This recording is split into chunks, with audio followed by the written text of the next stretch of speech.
Welcome to The Explainer. I am so pumped you're hanging out with us today because we are tackling what is arguably the most stubborn myth in personal finance. For literally our entire lives, we've been fed this massive lie that our money is perfectly safe, just happily growing away inside a standard checking or savings account. Well, today, we're tearing that idea right down to the studs. We're looking at the cold, hard numbers to show you why keeping all your cash in the bank might actually be the absolute riskiest financial move you can make. And, way more importantly, we're going to look at what the wealthy actually do to protect their capital. So, if you're ready to stop losing money without even realizing it, let's get into it. Right off the bat, here's the core problem with hoarding cash. When you look at your bank statement, you see this nice, comforting illusion of progress, right? Your balance is ticking up a number because the bank is tossing you pennies in interest. But the reality? Your actual wealth is shrinking. It's being completely eroded by soaring inflation. While your bank's interest rate is basically crawling, inflation is effectively burning a hole right through your pocket. Sure, you might have more physical dollars, but those dollars buy you significantly less than they did just a year ago. Honestly, it's a giant cash trap. So how do we break out of this trap? Well, to help us figure that out, we're going to organize our alternative assets into 3 structural wealth vaults. Vault 1, tangible wealth. Vault 2, stable foundations. Vault 3, markets and spaces. And finally, we'll cover the accessible avenues you can actually use to start building out your own wealth today. All right, let's crack open that first one, Vault 1, tangible wealth, which covers metals and resources. Think about the incredible trajectory of gold. People often call it God's money, and for good reason. Governments love to print money to cover their massive deficits, which just dilutes fiat currency to oblivion over time. But gold? Gold is a historically proven store of value that you literally cannot just print on demand. To put it in perspective, back in the 1950s, an ounce of gold costs about $400. Fast forward to 2023, and that exact same ounce was sitting comfortably over $2,000. And if you look at market forecasts, that price could legitimately climb to $10,000 an ounce by 2032. That means in just about a decade, gold investments could multiply 5 times over. While cash's purchasing power plummets, gold historically just keeps climbing. But hey, it isn't just the shiny precious metals that are holding the line. Industrial raw materials are incredible wealth protectors too, purely because of their insane real-world utility. Just look at the price of cobalt per ton. In 2012, it was sitting right at $20,000. Cut to 2022, it absolutely skyrocketed to $40,000. That is a 100% price explosion in a single decade. Why did that happen? Because cobalt is absolutely essential for producing batteries for electric vehicles. Its physical properties just can't be easily faked or replicated, and that drives this massive global demand that completely blows past the available supply. Moving right along, let's unlock Vault 2, stable foundations. This is all about currencies and bonds. Before we get into specific assets here, we really need to understand the financial water we're swimming in. Enter fiat currency.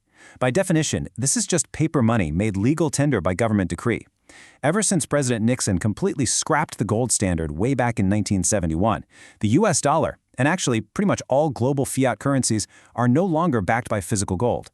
They are backed purely by the quote-unquote full faith and credit of the issuing government.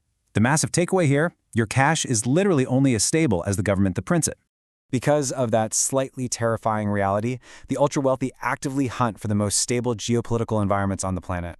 They flock to safe haven currencies, like the Swiss franc, specifically because of how they perform during global panics. Take the 2008 financial crisis and the 2009 Eurozone crisis. We saw this massive flood of capital into Switzerland purely for wealth preservation. Or more recently, during the 2022 Russia-Ukraine conflict, when the US was handing out sanctions, the Swiss franc became a go-to currency for international energy trade. That kind of intense global demand pushed the franc's value way up, hitting $1.1074 US in early 2023. But obviously not all governments are giving you that kind of rock-solid stability. Let's rewind to the 2009 sovereign debt crisis. Greece was in such bad shape they required multiple massive bailouts from the IMF, the Eurogroup, and the ECB just to barely scrape by and avoid a total default. It's a huge wake-up call. If you are going to invest in sovereign guarantees, meaning government bonds and securities, you absolutely have to stick to nations with fortress-like global credit ratings. Think US Treasury bills. When the issuing government is a global powerhouse, their bonds offer this incredibly safe store of value that pays out way better returns than just letting your cash rot. Okay, time for Vault 3, markets and spaces. Here we are diving into equities, land, and collectibles. Now, when you're looking at the stock market for an inflation hedge, you've got to realize that not all stocks are playing the same game. On one side, you've got growth stocks. Think flashy tech startups pushing crazy new ideas. They have super high potential, sure, but a very, very high risk of totally failing.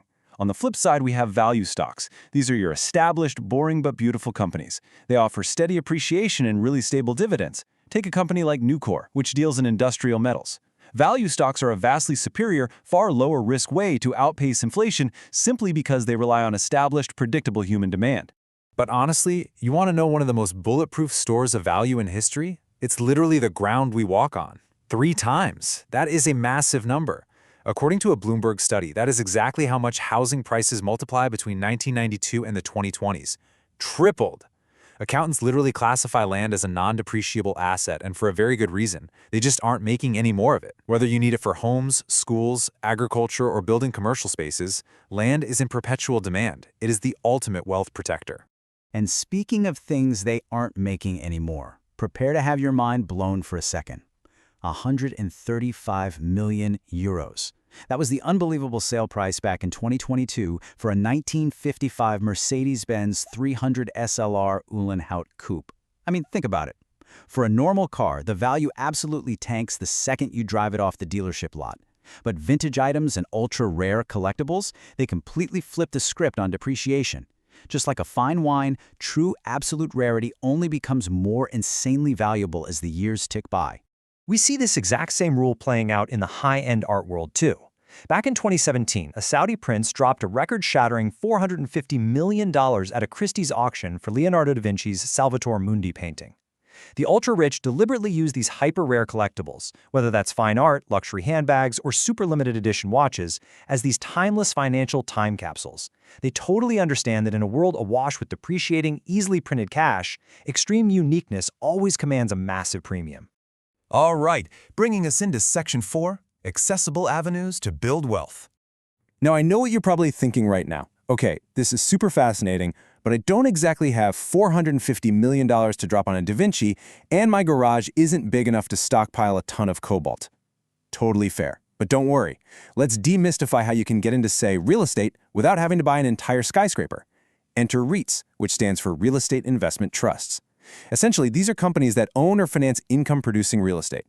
Think of them exactly like mutual funds, but for physical properties. You don't have to buy a whole hospital to get exposure to healthcare real estate.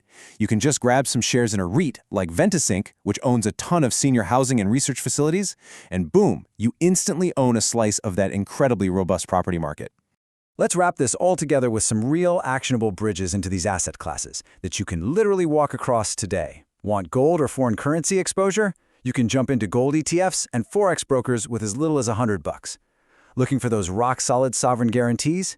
You can buy them directly and safely through the government's Treasury Direct portal. To tap into those industrial commodities and value stocks without spending your entire weekend reading balance sheets? You can lean on mining stocks or dividend-focused mutual funds, like the Vanguard High Dividend Yield Index Fund. And hey, what about that $450 million painting? Thanks to modern platforms like Masterworks or Convey, you can actually use fractional ownership to buy shares in high-end art. Or you can hop on collectible marketplaces like Whatnot to hunt for your own rare physical items. The bridges to wealth are fully built. You just have to decide to cross them. Which brings us to our final thought. The data is absolutely clear on this. Keeping every single dollar you own stuffed in a traditional bank account is essentially just guaranteeing a loss of your purchasing power over time. The wealth vaults we cracked open today, from tangible metals and stable global currencies to value stocks, prime real estate, and rare collectibles, these are the actual tools you use to preserve and grow the money you've worked so incredibly hard to earn. So I'll leave you with this one question. Will you sit back and just watch your cash melt away? Or is it finally time to start building your very own wealth vault? Thank you so much for hanging out with me on this explainer. I really encourage you to take that first step toward bulletproof financial security today. Keep learning, keep growing, and I'll catch you next time.